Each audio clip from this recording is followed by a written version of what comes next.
Hi, this is Andrew from TalkingESL.com. Today we've got a slightly different video. It's going to be more graphics than watching me talking, and we're going to be looking at Bloom's taxonomy of learning and how that relates to language teaching or language learning.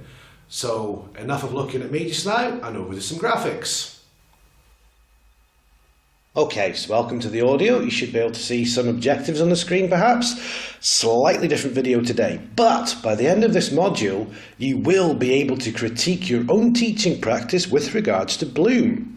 You will be able to judge whether or not you can apply Bloom in your classes and appraise the taxonomy with regards to implementing it in your classroom.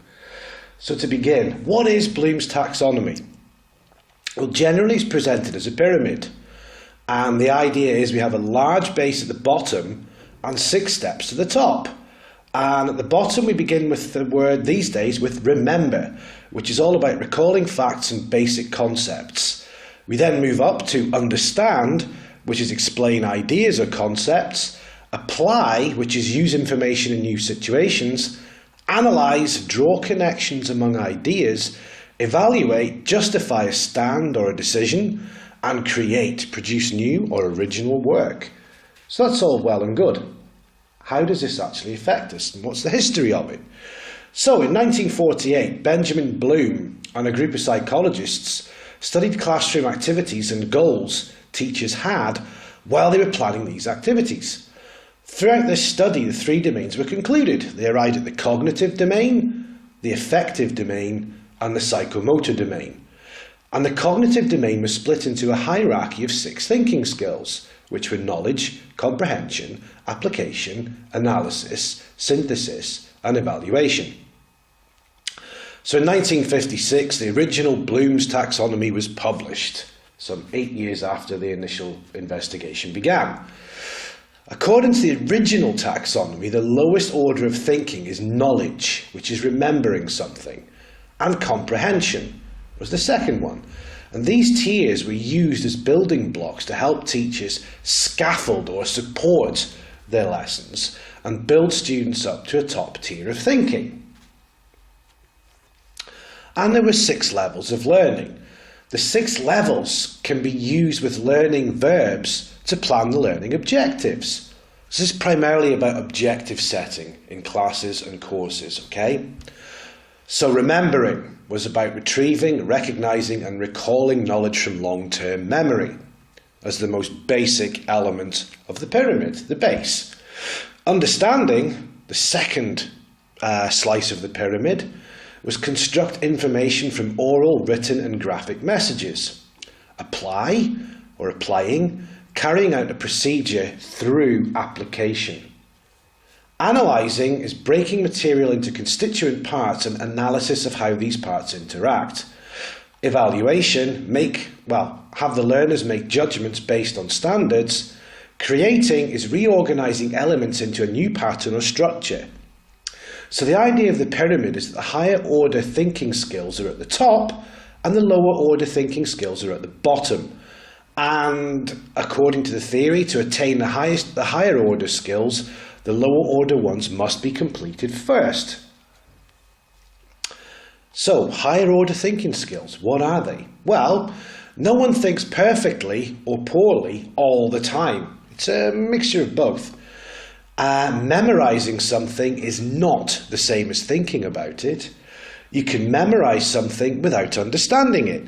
I know countless people who have memorized all the irregular verbs in the past simple or the perfect tenses in English, like begin, began, begun, eat, ate, eaten, and they've memorised the whole table of verbs, but they can't use them, they can't put them into sentences. So memorising is not the same as understanding. Thinking can be done in both words and pictures, and according to Bloom, there are 3 main types of intelligence and thinking: analytical, creative, and practical. Now, Howard Gardner says otherwise with his theory of multiple intelligences, which will be the focus of another video. But for now we stick with these 3. And they say all 3 intelligences and ways of thinking are useful in our everyday lives. It says you can improve your thinking skills by understanding the processes involved in thinking, which is metacognition, thinking about thinking. And this is a higher order thinking skill. To continue, higher order thinking, or HOT, does not include memorization. Higher order thinking requires that we do something with the facts we have available. We must understand them, connect them to each other, categorize them, manipulate them, put them together in new or novel ways, and apply them as we seek new solutions to the problems presented. Higher order thinking involves metacognition, so thinking about how we think. And when a learner uses metacognition, they are contemplating and revising their thoughts continuously to make sure that they really understand and they can apply and analyse and create with the information given. 2001 saw a final revision to Bloom, which I'll put on the screen here now. And there is a difference in terminology here between the old version and the new version. So in the original, nouns were used to describe the level of thinking. In the revised edition, it uses verbs to describe the levels of thinking. The structure is slightly different too. In the original, it was one-dimensional, using the cognitive processes, and emphasis was originally for educators and psychologists, but it was used by many other audiences. Whereas in the revised edition, it's more two-dimensional, using the knowledge dimension and how it interacts with the cognitive process. And we'll look at an interactive grid in a moment. Emphasis is now placed upon its use as a more authentic tool for curriculum planning, instructional delivery, and assessment. So here we have a knowledge grid. We've got factual knowledge, which is the basic elements that must be shown within a discipline. So is it vocabulary, is it grammar, with teaching English as second language? We have the conceptual knowledge, the interrelationships among the factual knowledge. So how does the past simple react with the present perfect and the past continuous and so on? The procedural knowledge, how to do something, methods of inquiry, the criteria for using a skill, algorithm, technique or method, and the metacognitive knowledge, the awareness of one's own knowledge. So you can see this represented in this nice little table here. So how can Bloom help with class design? Well, to do this, we need to look at the Bloom wheel, where we'll begin with knowledge. And we can use words connected with knowledge such as identify, select, write, recite, list, name, repeat. So these are quite basic activities, but they build the base of knowledge to progress. With comprehension, we can ask people to explain something, to relate, to describe, to paraphrase. So they're putting it into their own words or they're making a description about the knowledge. With application, we can ask people to build, construct, solve, report, produce or apply the comprehension and knowledge that they've already worked through. When we move to analysis, we can look to categorize information, maybe by building a model of something or writing a report. We can investigate, so we can go further into a subject. We can compare, so let's compare the past simple and the present perfect and how they interact. Debate, so we can talk about these things and analyze how they interact this way. When we move up to synthesis, we can have compose, design, invent, plan, formulate, originate, devise. So it's quite creative. And here we're looking at things like stories, maybe design a report, plan an experiment, and so on. We can look at songs, games, inventions, sets of rules, principles, and so on within the concept of synthesis. And when we get all the way up to evaluation, we can look for the verbs solve, critique, criticise, appraise, assess, conclude, justify and judge. And some of the products we can have could be a conclusion, an evaluation, a group discussion, a recommendation. So all this information is getting evaluated and used. So this is how we can use these in the class. And I'll put the wheel on the screen as well. Now, Bloom primarily used for planning objectives. So we could say, before you understand a concept, you have to remember it. To apply a concept, you must understand it. To analyse a concept, you must have applied it. To evaluate a concept, you must have analysed it. to create an accurate conclusion, you must have completed a thorough evaluation. So as you introduce new concepts to students, they will need to remember, understand and apply this concept before moving on to the higher order thinking skills, as you can see on the Bloom wheel. So how are we going to write learning objectives? Well, to begin with, we start with a STEM sentence such as, after completing this module, you will be able to. Then you need to determine the learning outcome. What is the product? What will the students be able to create after this module or course? What can they do to show mastery of the concept? So consult the Bloom wheel again to select the appropriate verbs. So within this video presentation, I would hope that the outcome is, as we mentioned at the beginning, that you can critique your own teaching practice with regards to Bloom. You'll be able to judge whether or not you can apply Bloom in your classes and appraise the taxonomy with regards to implementing it in your classroom. And as you can see, the wheel contains 6 levels of cognitive or thinking domains in the centre and the suggested verbs and activities for each of the 6 outside. Just a note on the word understand. I don't use it in my learning objectives. It's from the lower order of thinking skills or cognitive domains. It's vague. It's similar in fashion to words such as know, appreciate, become familiar with, learn and become aware of. They're very vague terms and they're not good to be used in a set of objectives. Well, now that you've got this information, you can write the objectives for your class in a complete sentence. And these learning objectives need to be strong, measurable and observable. They should be statements of what the student will be able to do at the end of the class or module, effectively a statement of intent. So you can use the Bloom wheel to create your objectives. Use Bloom to create some objectives, okay? It's not really meant as an evaluative tool, and it does not purport to measure effective teaching.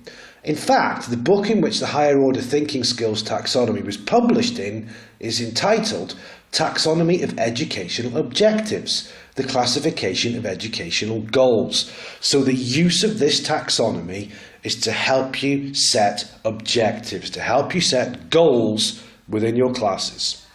So how does one decide, as the revised taxonomy does, that creating, which in the new version replaces Bloom's original construct synthesis, is a higher order cognitive skill than evaluating?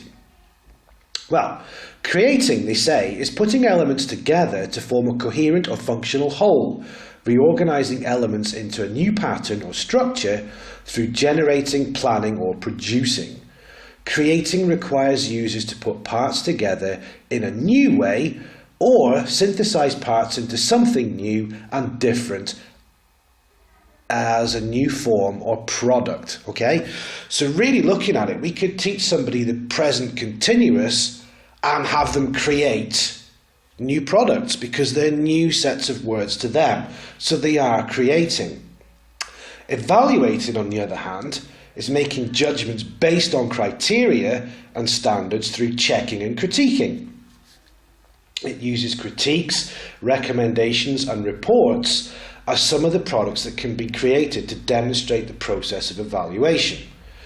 So the critique's slightly different. This could be maybe to critique the structure of the present continuous, for example, or critique the application of it when we're going to use it. Analysing is breaking material or concepts into parts, determining how the parts relate or interrelate to one another or to an overall structure or purpose. Mental actions included in this function are differentiating, organising and attributing, as well as being able to distinguish between components or parts. So let's look at this with a view to language learning. Well, let's take speaking. In speaking, an advanced learner may already have automated the lower order thinking skills. They've understood what's being taught. They can talk about what's being taught. And they will focus all their cognitive or their thought processes on the top half of Bloom's pyramid. On the other hand, beginner to intermediate level learners will have to mix demands from all 6 levels, and this could really potentially create problematic consequences for grammar, pronunciation and accuracy in general, because they're trying to move too high too quickly, or we're not giving them a strong enough base. But Bloom was not a second language acquisition expert and created this model before cognitive psychologists unveiled the mechanisms involved in foreign language acquisition and processing and how the memory operates. But here's another graphic which is even more applicable to language learning and teaching, and it's a graphic representation of the Bloom levels. It demonstrates how these skills shouldn't necessarily be treated as a hierarchy within second language learning, but they're interrelated and dependent on each other to function most efficiently and effectively. It shows that creating language is dependent on understanding and so on. So in this graphic we can see the interconnected cogs of understanding, remembering, applying, creating, analysing and evaluating. So why do we have to care about Bloom and the hierarchy? Well, 3 reasons. It lets you know the lower level skills, remembering and understanding, are prerequisites to the higher level ones. Remember what I said about the advanced learners.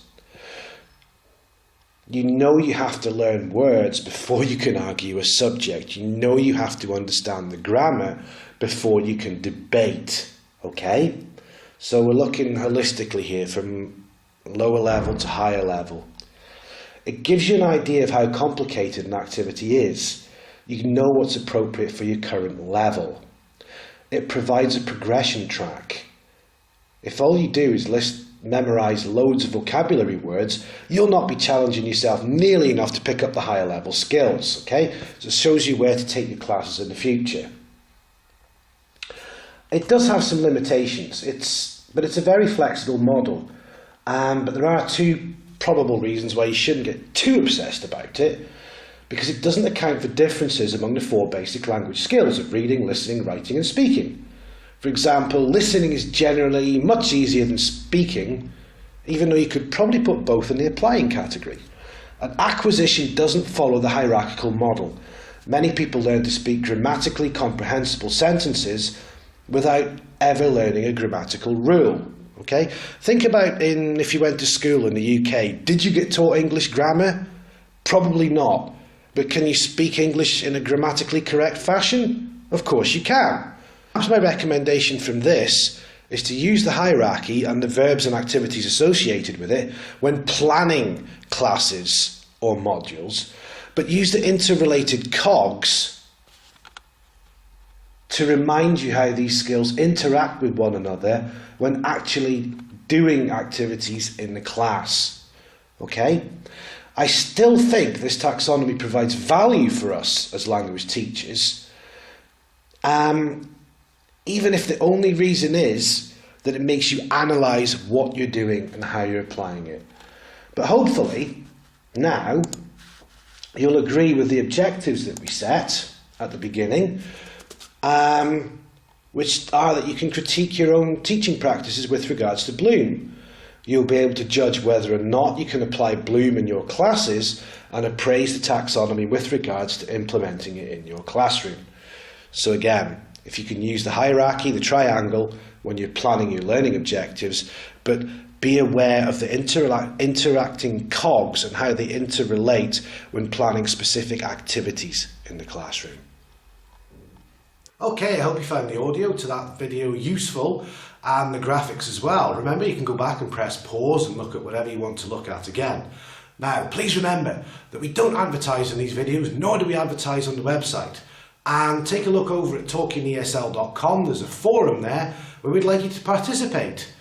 And if you have any questions or anything you'd like to clarify about language teaching or language learning, please get in touch, because we want this to be a participative webcast. And also, we don't take any adverts, so if you like what you see, please remember to donate over at talkingesl.com. Thank you very much, and we'll see you next time. Bye.